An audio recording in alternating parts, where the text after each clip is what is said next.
Welcome to another episode of the Left of Lansing podcast with Pat Johnston. A progressive insight into Michigan's political and cultural world.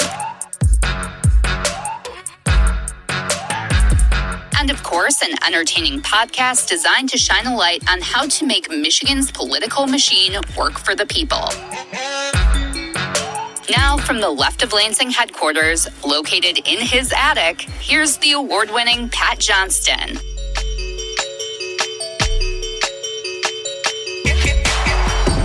Oh, yeah. Welcome to another edition of Michigan's premier progressive podcast. I am Pat Johnston, who's not really celebrating and jumping for glee with the news that President Elon Musk is now departing from the Trump regime. Really? I mean, will he ever truly go away? I don't think so. Here's the thing, though. Musk did his damage, and then some.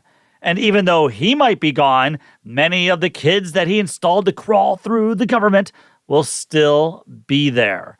And he can be rest assured knowing that the MAGA majority in the U.S. Senate will, at the very least, keep the lavished tax breaks for he and his people in that MAGA murder bill. You know, above anything else, the tax cuts for the top 0.1% will never leave that bill. I found this article from Mother Jones. It's by Ineo, and she wrote about the damage Elon has caused the country in these short 5 months. I'm going to read this paragraph. But as much as there is to relish about the world's richest man getting unceremoniously offboarded by the very government he spent $250 million to install, the joy quickly fades upon examining the damage.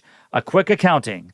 As the head of DOGE, Musk led the dismantling of the federal government with outlandish threats and actions, wreaked havoc at U.S. aid, disrupted critical HIV programs around the world, stayed up late to harass federal employees with insulting emails, spread vicious conspiracy theories about U.S. agencies that work to administer foreign aid, fired entire departments that work to prevent bird flu and safeguard our nuclear arsenal. He paralyzed national parks, and she concluded, may Musk's legacy always be centered in the trauma that he and others so gleefully imparted. And I was talking about this recently with ProPublica reporter Anna Clark on how he was gutting research at the National Oceanic and Atmospheric Association, which devoted some of its times to helping research and keep the Great Lakes clean. There are people who worked in labs here in the state of Michigan who either faced cutbacks or were threatened with their job losses. Trauma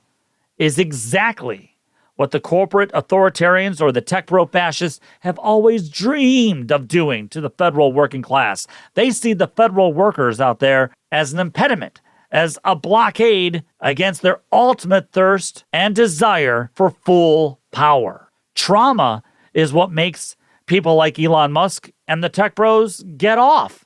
leftoflansing@gmail.com is my email, and it's where you can tell me where you're listening across the state and the country. I'd love to hear from you, and I'd like to know where you are listening and what you also think about the show. Now, I'm also not about the conference happening on Mackinac Island this week, and I'm healthier because of it. No, I'm not against anyone visiting Mackinac Island. I just have no desire to be there at the same time that the Mackinac Policy Conference is taking place, where lobbyists come on in and they get with state politicians and they all wine and dine together, and they sometimes join hands in signing bills designed to hurt people. That's not really my thing.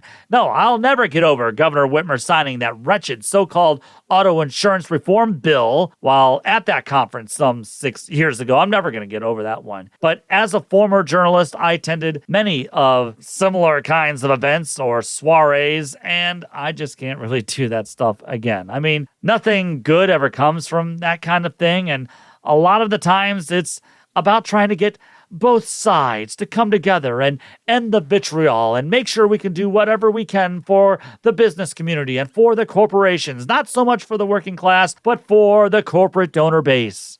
Plus, I think it was last year, if I'm not mistaken, where MAGA Republican Congresswoman Lisa McClain from the Thumb region told the press and the voters out there that we should not feed into those kinds of politicians who always go outrageously negative. Really. I mean, really. And that came from Lisa McClain, who does nothing to disappoint her dear leader. And she joined Marjorie Taylor Greene in showing Hunter Biden's dick in Congress. But Lisa says we shouldn't feed into politicians who go outrageously negative. I'll never forget that. And people at the Mackinac conference said, yay, Lisa McClain. See, she's a serious person. She's a serious Republican. And that's why Republicans are a serious party. And being outrageous is what Lisa McClain's whole tenure in Congress has been about. Performative shtick while offering nothing for the working class. Although she did high-five everyone who voted for the MAGA murder bill last week. Now, I did read this passage in Michigan Advance over the weekend after the MAGA murder bill passed, and I like to read it for you here. The massive tax and spending bill passed by the U.S. House Republicans would likely result in 3.2 million people losing food assistance benefits and saddle states with around $14 billion a year in costs, according to a new analysis from the nonpartisan Congressional Budget Office. Hey, nothing like slashing spending for the working class in your district, Lisa, while passing massive redistribution back up to your elite and untouchable donor class, right? How's that going to help everybody out there in the Thumb region of Michigan? I'd love to know. So I'm sorry, but I'm not missing anything by not attending that kind of event. Again, it's all about corporatism and how we can push a corporate anti-worker agenda. I'm not for it. I'm just not for it, especially as millions in the state are this close to losing their SNAP benefits or their Medicaid, and House Republicans in Michigan are working on trying to do the same, including ripping away free lunches for public school kids because cool. But hey, back in D.C., in that MAGA murder bill, there's at least a tax break for gun silencers to help make it easier to kill people. As my good friends from the Point of Disorder podcast said, the MAGA murder bill offers many opportunities for the government to kill its people. And why I'm not seeing Democrats calling this the MAGA murder bill is beyond me. That's exactly what it is. Call it what it is. One of them should be Senator Alyssa Slotkin, but I know she won't do that. Now, I heard Slotkin on Michigan Public Radio this week say that she's against cuts in Medicaid and SNAP, so there's that, I guess. But forgive me if I'm not completely believing her sincerity and opposing this entire bill just yet. Speaking of the Senate, Michigan has a huge Senate race coming up next year to see who will replace the outgoing Senator Gary Peters next year. And at the start of the Mackinac Conference, new polling numbers from the Glengarriff Group revealed some interesting facts. Listen to this. And I'm reading this from Kyle Davidson from Michigan Advance. While last year's assessment saw more negative perception of the economy from Republicans and a more positive assessment from Democrats and independents, the 2025 assessment saw the opposite. Quote, Democrats have gone from 62% in January thinking the economy is growing to now it's just 17%.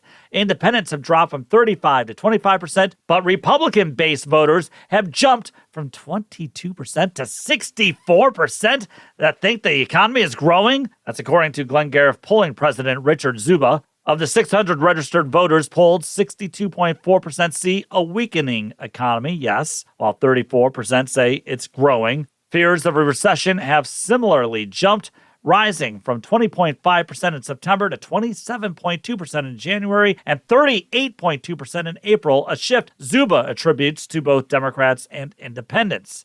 Democrats' concerns of a recession has gone up from 43 to 73%. Independents have gone from 22 to 40%, so doubled amongst independents, but base Republicans' fear of a recession has fallen from 15 to 6%. On inflation, Democrats' concerns have increased by 25 percentage points, while concerns among independents has also jumped around 21 percentage points. Republicans, on the other hand, saw a 2 percentage decrease in their inflation concerns. Now, this sentence got me.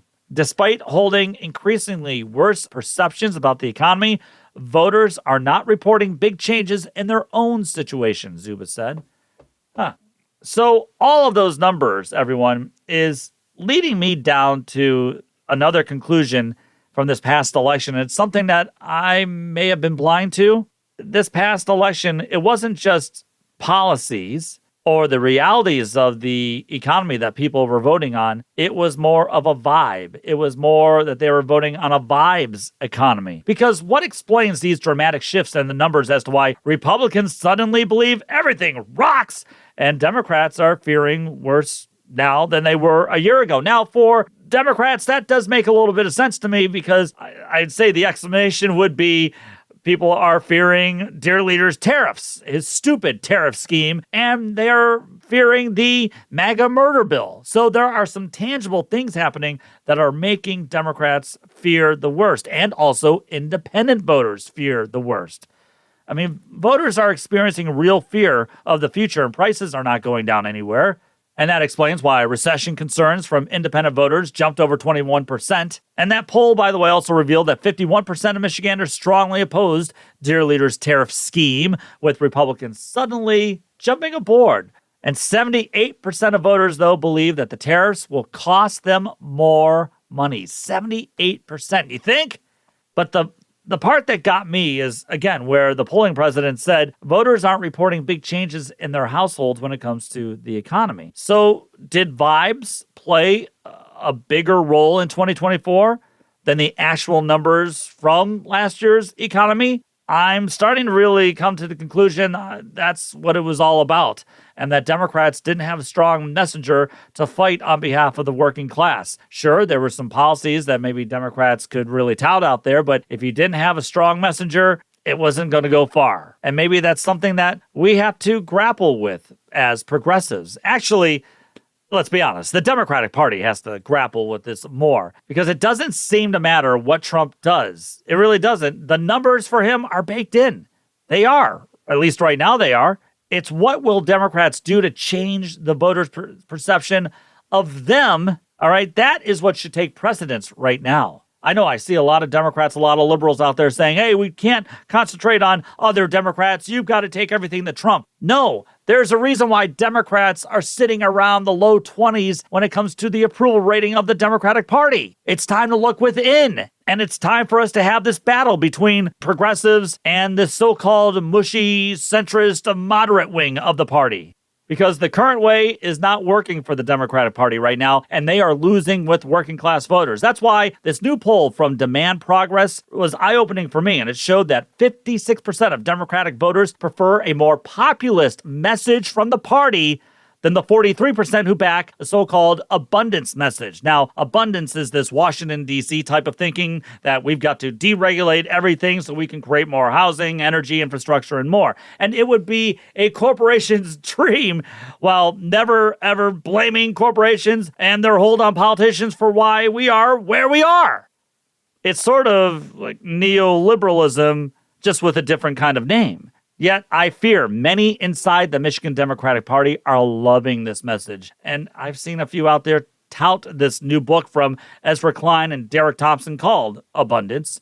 So once again, progressive populism is selling because people haven't seen or felt any real change by deregulating everything. And people see the bankster bailouts in 2008 and all of the corporate welfare totaling billions of dollars that really aren't creating a whole lot of jobs out there. The people, they aren't all about this current system. They need people, and they are looking for people who are perceived as someone who cares and is working and fighting for the working class. Democrats aren't a popular party right now because they're not perceived as a party fighting for the working class. Now, I'm hoping to speak with an author of a new book on next week's show who's arguing why Democrats are losing the working class voter and how we can try to win them back, because the current way, it ain't working, everyone. People will vote for those who not only have some good policy ideas, but they just want somebody to speak for them and to fight for them. And that gets to this latest polling, getting back to this Senate seat in Michigan, because that same Glenn Gariff Group Detroit Regional Chamber poll showed that Congresswoman Haley Stevens is leading the Democratic primary right now at 34.3%, with Abdul Al-Sayed receiving 22% support and State Senator Mallory McMorrow at just 14%. However, 30% of voters out there said that they were undecided, and hey, there is a long time to go. I've already spoken my piece on why I don't think Stevens would be a good pick and why I think she would be a disaster for Michigan Democrats next year. And when it comes to a progressive populist message, Haley Stevens would never dream of pushing such a platform. But it's early, like I said, and Abdul Al-Sayed and Senator Mallory McMorrow have time. They have time because, again, 30% of Democrats are undecided right now. Which brings me to my final point before the Ottawa News Network's Sarah Leach will join us here in just a moment. But first, my point. What kinds of pitches will Abdul Al-Sayed, will Congressman Stevens, and State Senator McMorrow throw at the working class of the state? What will their pitches be to garner the support that they will need to win this Senate race next year? Because it is a vital Senate race. If it's about saying that we need more bipartisanship and we need people just to get along again and work together again, the people have heard enough. They don't like the evidence that they see of this so-called bipartisan push. They perceive the economy not really rolling along for everyone, while it seems to be getting better and better for the upper class. The people are tired of the old ways of Washington. They want somebody new in there. If it's pushing a progressive populist message that supports the working class rather than catering to just the auto industry, then that Democratic candidate will have a strong chance of not just winning the primary, but of becoming the next United States Senator of Michigan. But that's the thing. Between McMorrow and Al-Sayed, I think it comes down to who will move and inspire the people with a bold working class agenda. Which one between McMorrow and Al-Sayed will find that working class agenda and message to reach the people? Because that's what it's going to come down to. You're listening to LOL.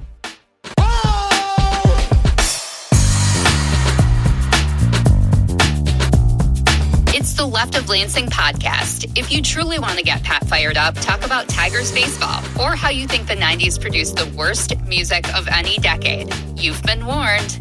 Email him at leftoflansing@gmail.com and follow him on Twitter at leftoflansing. Here's Pat.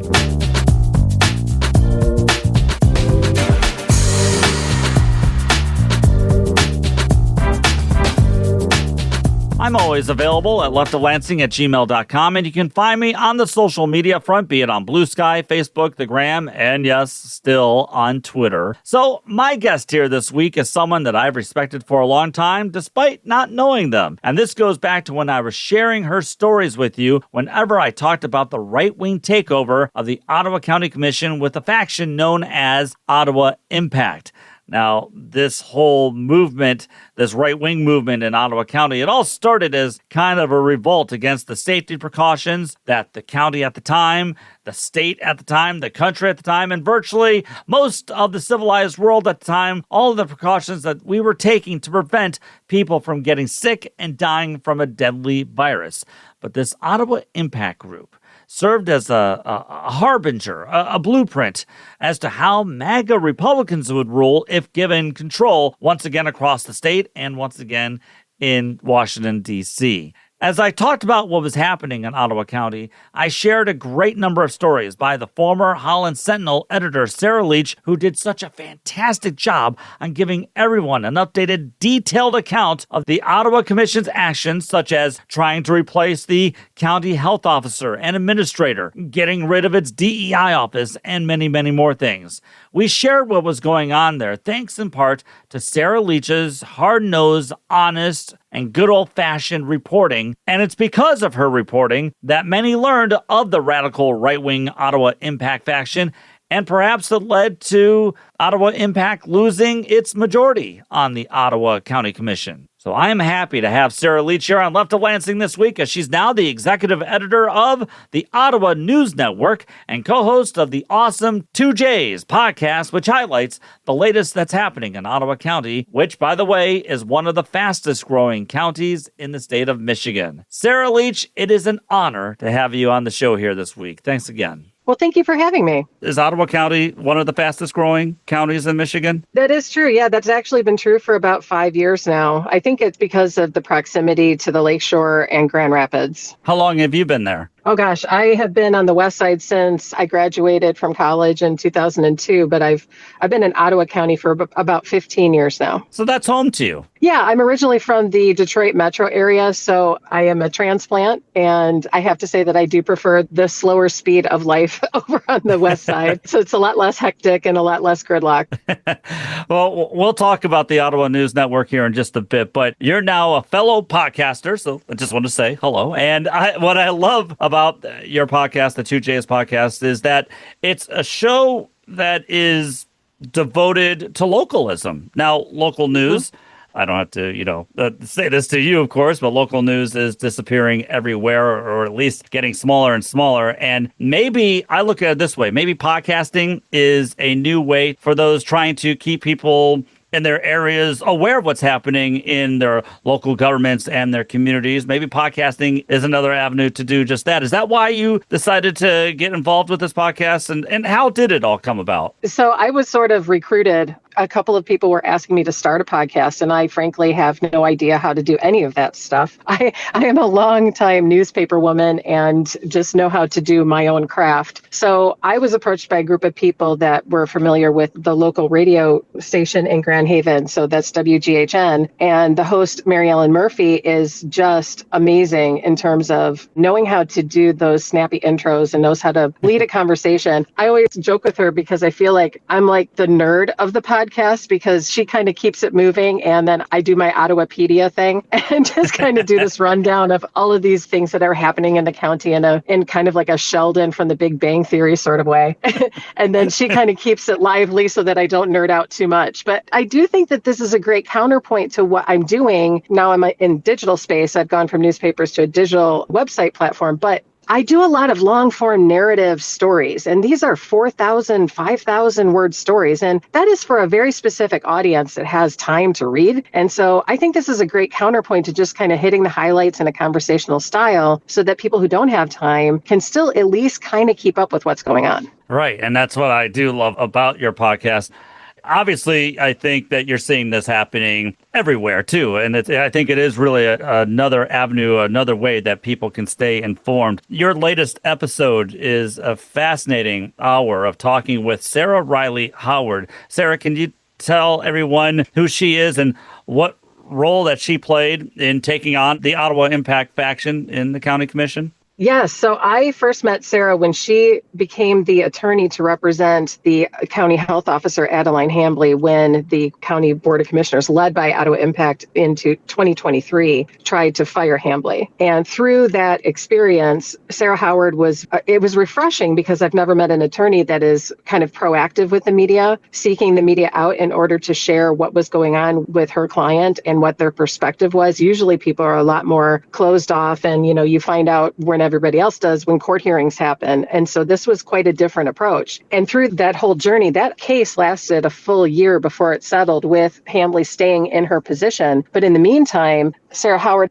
she kind of curated quite a reputation amongst the circles that were trying to get Ottawa Impact out of office. And so she ended up representing multiple different clients, suing the county as the Ottawa Impact-led board made various decisions that were very controversial and legally questionable. So I think that she ended up representing 4 lawsuits out of the 7 that had been brought against the county within the 2-year tenure of that specific majority of the board. Just talking about that county health administrator, the Ottawa Impact majority, and you can tell me if I've got all this right, but they fired her, she sued, and in a long fight, somehow she ended up with her job while Ottawa County taxpayers ended up footing the bill and the county lost money.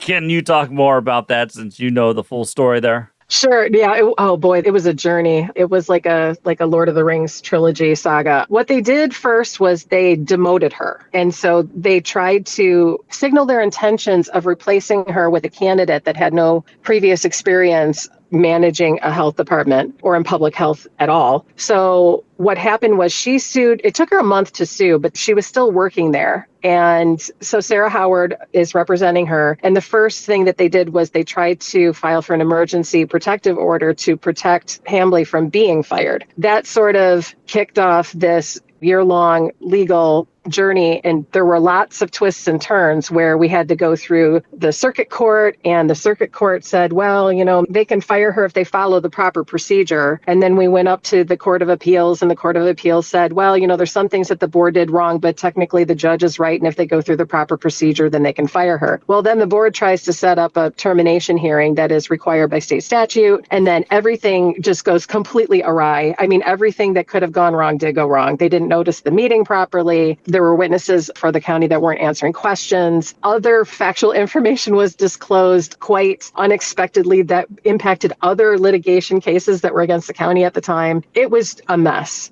And so then it basically went back to the courts, and it went into a settlement negotiations, and ultimately they were able to get this done. But they even went so far as to offer her a $4 million settlement in November of 2023 that the board chair, Joe Moss, he's still on the commission, but he's no longer the chair. He insisted never happened, even though a judge has acknowledged that that actually did happen in a closed session. Really, we kind of ended up where we began. Hambly remained in her position. She was not paid out anything directly for any kind of damages, and her legal fees were paid. It was as if nothing had happened, but it ended up costing the county hundreds of thousands of dollars. That is an unbelievable story. And again, like I said, sort of served as a wake-up call of what could happen if this kind of ideology takes over in other places of government. Anyway, and so is that one reason why the Ottawa Impact lost its majority? I mean, it's still, like you said, Joe Moss, who was the former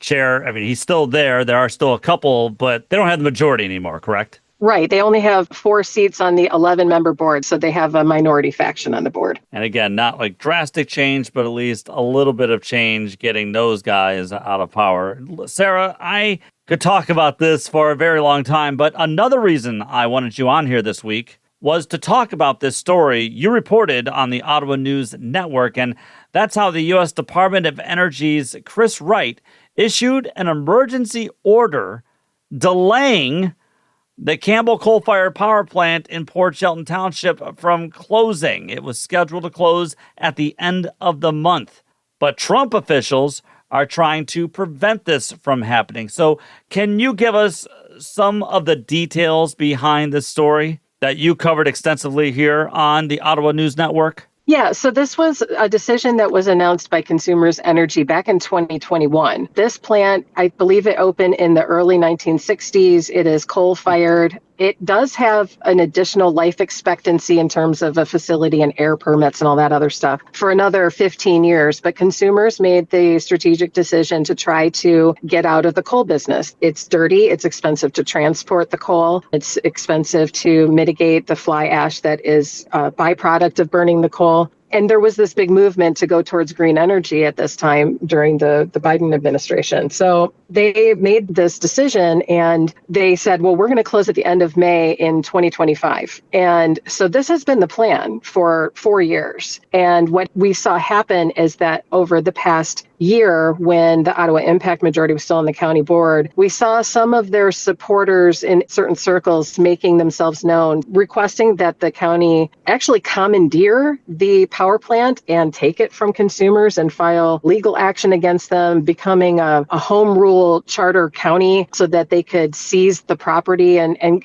create this countywide utility co-op. I mean, it was really out there. So the board never really responded to any of this stuff. But once 2025 started, the OI commissioners, who had never really publicly acknowledged the issue before, they immediately pivoted and started advocating for certain things that this small group of people were asking for, which included entering into litigation to prevent consumers from closing the plant. And the only thing that they can really point to is the fact that there are a couple of reports from energy watchdogs who said, well, there's some questions about the stability of the grid that Michigan is on, because the county is divided into certain 4 or 5 different sectors of mini grids that make up the entire U.S. grid. And so we didn't think that one power plant wouldn't be all that significant. Well, a couple of the Ottawa Impact commissioners signaled yesterday that when they were visiting Washington, D.C. a couple of months ago as part of a training seminar that they go to annually, that they specifically requested through their channels of our various legislators in Congress in Michigan that they wanted this coal plant to remain open. I don't know if that's what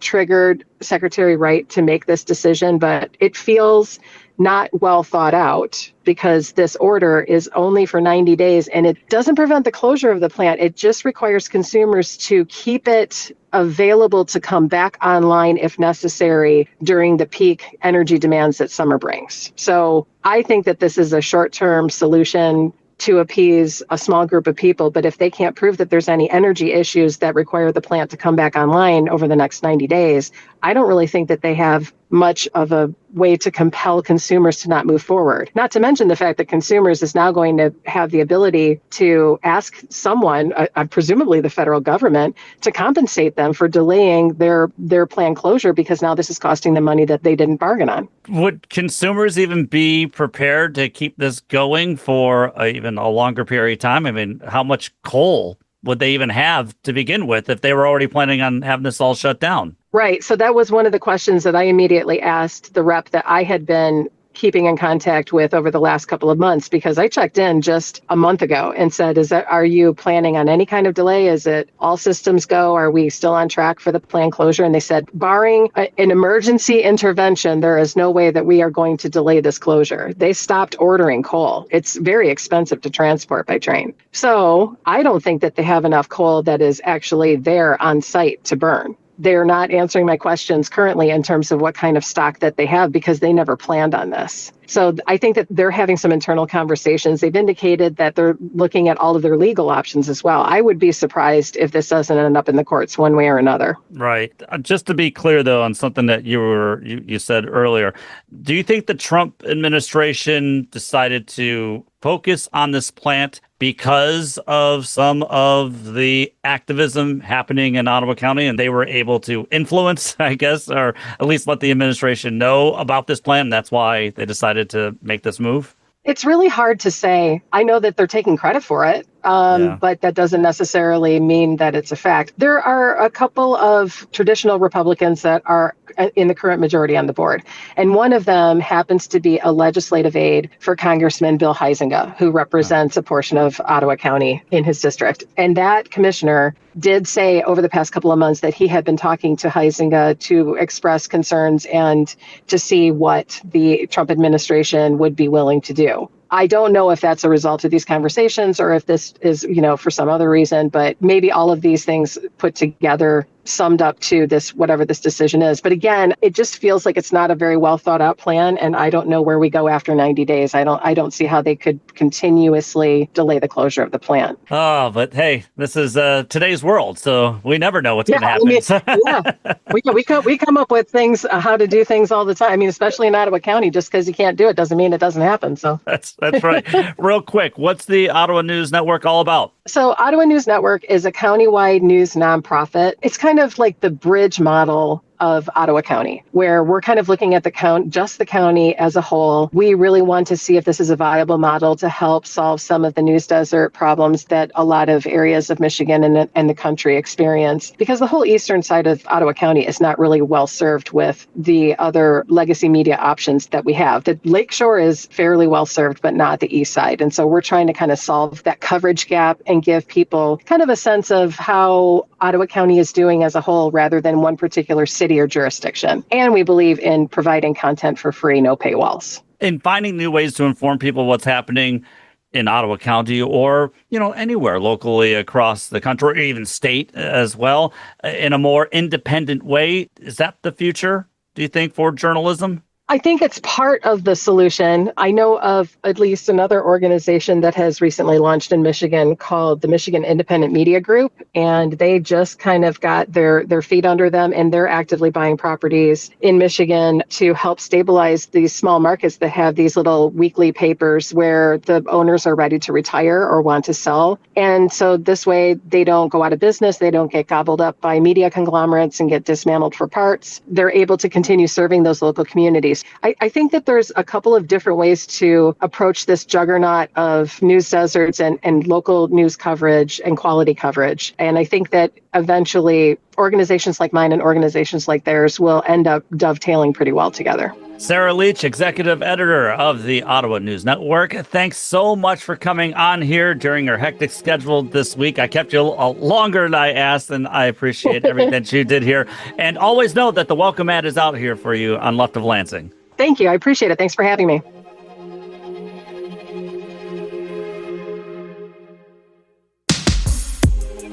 It's progressivism with passion. It's the Left of Lansing podcast, where Pat shines a light on Michigan's progressive movement. Contact Pat at leftoflansing@gmail.com.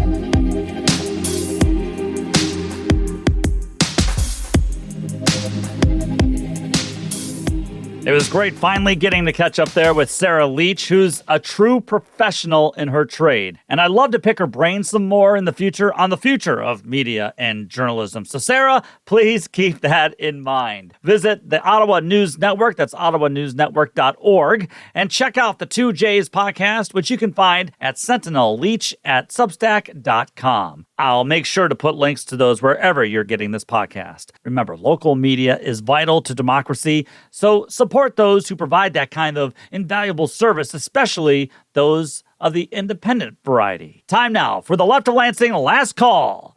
MAGA Michigan Republican nutjob state representative Matt Maddock is back, unfortunately, and he's once again proving to be the outright clown and embarrassment that he's always been to those that he represents in Milford and the rest of his Oakland County district. You guys could have had it so much better there. Now, I'm glad that I recorded this episode on Thursday of this week because Matt revealed or unveiled just how shallow and intellectually empty people claiming to love MAGA and who supposedly devote their whole beings to dear leader Trump. He is one of those people who truly shows how intellectually empty they can be. Maddock tweeted the following, all right, and I'm just going to read it here for you.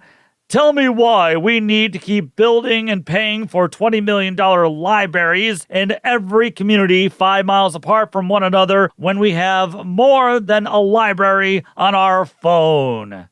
Okay, so we'll try to unpack this. Now, he tried being clever with the spelling of library. That's why I pronounced it the way I did there. He spelled it with an Lyberis.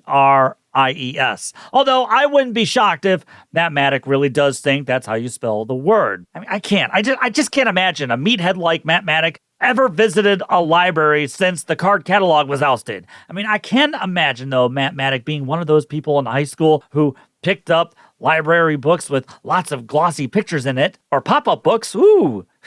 But isn't that tweet from Matt Maddock a perfect encapsulation of what MAGA Republicanism is all about? It really is. See, to them, you don't need to read books when you've got smartphones. You don't need to read books in which authors delve into more detail about their studies. Or if a fiction book, you don't need to read books filled with character development, descriptive scenery, and plot lines that require some form of critical thinking skills. I mean, you've got smartphones or Bluetooth that can do all that for you. You see, that's the MAGA Republican position nowadays. They believe that Americans are dumb and have no desire whatsoever to become more enlightened and to become more educated. Get everything in a soundbite. You have no need to try to fill your head with more and more information. That's why, to him, libraries serve no function. To Matt Maddock, becoming more educated, learning about different cultures, different societies, different people, different economies, different sociologies, learning about psychology, it's not needed because to MAGA Republicanism, the only thing they rely on is vibesology. But what's so sad about all this is that Matt Maddock actually has people who agree with him going, yeah, we don't need libraries, get rid of them, they're commie, they're socialist. Yet libraries serve the community in a multitude of ways. They serve as voting areas in many communities. They serve as community resource centers, meeting places, and educational centers for kids, especially during the summertime. But even more, there are books in libraries that don't cost people to check them out. Unless, of course, they're a little overdue bringing them back. They are a public resource. The books are there for all of us to read. A public library, Meathead Maddock, is just that, public. Citizens pay for their services through taxes so that all people, can visit them and use their resources such as books, internet services, job finding services, old newspaper clippings, historical documents, digital files, and on and on and on. It's a public institution that's there for the people when they need it. Are libraries always filled? No, they aren't. But looking at that picture that Maddock shared of an empty library because he thought that was making his point made me think that he was just pretty much showing an accurate depiction of what's inside his head most of the times. Emptiness. Local libraries are what help separate us from dictatorships. Aha!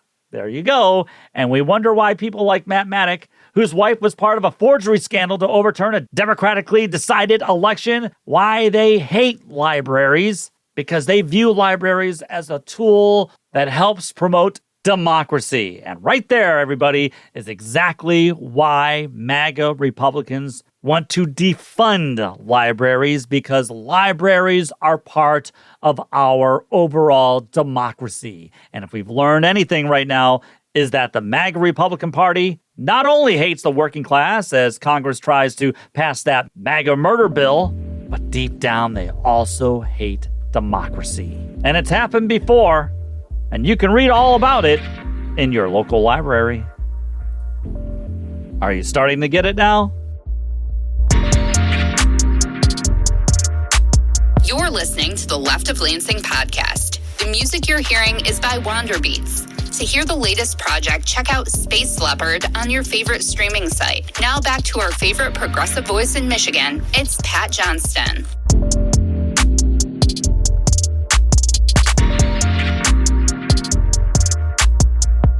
Well, that's going to do it for this edition of The Left of Lansing. Special thanks again to the Ottawa News Network's Sarah Leach for being on this week. And again, next week, I'm hoping to have on an author to talk about her new fascinating book that's detailing how the left lost the working class. So stay tuned for that next week. Look, I'm sorry that I haven't done a Monday Musing or a Friday Short this week. I haven't really done much on the YouTube this week as well. I've been busy dealing with some family events here, and that's also including this weekend. So I haven't really had the time to concentrate as much as I want to here on this whole venture. But next week, I'll be coming back with a Musing on Monday. And yes, more YouTube content. And of course, a new show, because we have to be like the Detroit Tigers and keep taking the battle to them. Thank you, Michigan. The Left of Lansing podcast was produced by Pat Johnston, written by Pat Johnston, researched by Pat Johnston, edited by Pat Johnston, and hosted by, yes, Pat Johnston. Technical assistance by Dr. Heather. And thanks to our good friend Kirsten for the awesome podcast logo. Remember to visit leftoflansing.com for more news and information. Thanks again for listening to the Left of Lansing podcast.